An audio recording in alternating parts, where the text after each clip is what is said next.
அண்மை செய்தி. கடலூர் மாவட்டம் வடலூரில் பயிற்சியின் போது 10ஆம் வகுப்பு மாணவன் தலையில் ஈட்டி பாய்ந்தது. தனியார் பள்ளி மைதானத்தில் வட்டு எறியும் பயிற்சியில் ஈடுபட்டிருந்த மாணவன் தலையில் ஈட்டி பாய்ந்தது. மற்றொரு மாணவன் பயிற்சியின் போது எறிந்த ஈட்டி எதிர்பாராத விதமாக மாணவன் கிஷோரின் தலையில் பாய்ந்தது. இதுகுறித்த கூடுதல் விவரங்களை செய்தியாளர் லெசிராஜா வழங்க கேட்கலாம். வணக்கம் லெசிராஜா, இது குறித்த முழு விவரங்களையும் பதிவு பண்ணலாம். வடலூர் பார்வதிபுரம் பகுதியைச் சேர்ந்த கிஷோர் என்ற மாணவன்.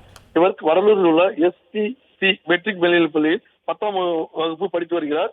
கடந்த 24ஆம் தேதி வழக்கம் போல் பள்ளிக்கு சென்றுள்ளார்.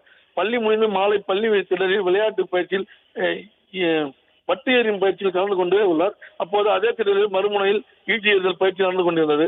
மற்றொரு மாணவன் ஈட்டி எறிந்த போது எதிர்பாராத விதமாக கிஷோரின் தலையில் பாய்ந்தது. பலத்த காயமடைந்த கிஷோரை மீட்டு அருகில் இருந்தவர் பாண்டிச்சேரியில் உள்ள தனியார் மருத்துவக் கல்லூரியில் மருத்துவமனைக்கு அழைத்துச் சென்றனர். அங்கு தீவிர சிகிச்சை அளிக்கப்பட்ட பின்னர் சென்னை தனியார் மருத்துவமனையில் மாணவன் கிஷோர் அனுமதிக்கப்பட்டார்.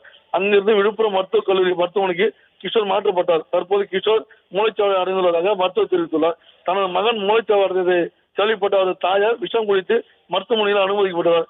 பள்ளியில் உள்ள சிறிய மைதானத்தில் வட்டு எறிதல் மற்றும் ஈட்டி எறிதல் பயிற்சி போதிய பாதுகாப்பு இல்லாமல் வழங்கப்பட்டது இந்த விபத்து காரணம் என பெற்றோர் குற்றம் சாட்டியுள்ளனர். வடலூர் போலீசார் வழக்கு பதிவு செய்து தீவிர விசாரணை மேற்கொண்டு வருகின்றனர். ஈட்டி எறிதல் பயிற்சியின் போது மாணவன் தலையில் ஈட்டி பாய்ந்த சம்பவம் கடலூர் மாவட்டத்தை அதிர்ச்சிக்குள்ளாகியுள்ளது.